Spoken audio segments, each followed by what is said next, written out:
കോട്ടയത്ത് ഇന്ന് വിദ്യാഭ്യാസ സ്ഥാപനങ്ങൾക്ക് അവധി പ്രഖ്യാപിച്ചു. ഇന്നത്തെ മഴയുടെ ശക്തി എങ്ങനെ, വരും മണിക്കൂറുകളിൽ ശക്തമായ മഴയ്ക്ക് സാധ്യതയോ, അതിൻ്റെ ഏറ്റവും പുതിയ അപ്ഡേഷനാണ് ഇന്നൊരു വീഡിയോ ഭാഗത്ത്. വീഡിയോയിലേക്ക് വരുമ്പോൾ ഈ വീഡിയോ ലൈക്ക് ചെയ്യുക, ചാനൽ സബ്സ്ക്രൈബ് ചെയ്യാൻ വേണ്ടി ശ്രമിക്കുക.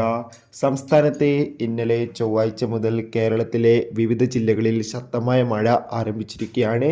പാലക്കാട്, കാസർഗോഡ്, വയനാട്, കണ്ണൂർ, കോഴിക്കോട് തുടങ്ങിയ ജില്ലകളിൽ ഇന്നലെ ചെറിയ തോതിൽ മഴ ലഭിച്ചിട്ടുണ്ടായിരുന്നു. എന്നാൽ ഇന്നിതാ മഴയുടെ ശക്തി വർദ്ധിക്കുമെന്നാണ് കാലാവസ്ഥാ നിരീക്ഷണ കേന്ദ്രം അറിയിച്ചിട്ടുള്ളത്.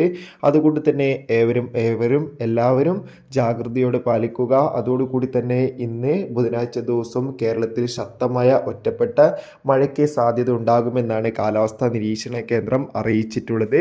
അതോടുകൂടി ഇപ്പോഴിതാ ഇന്ന് കോട്ടയത്ത് ദുരിതാശ്വാസ ക്യാമ്പുകൾ നടക്കുന്ന വിദ്യാഭ്യാസ സ്ഥാപനങ്ങൾക്ക് ജില്ലാ കളക്ടർ അവധി പ്രഖ്യാപിച്ചിട്ടുണ്ട്.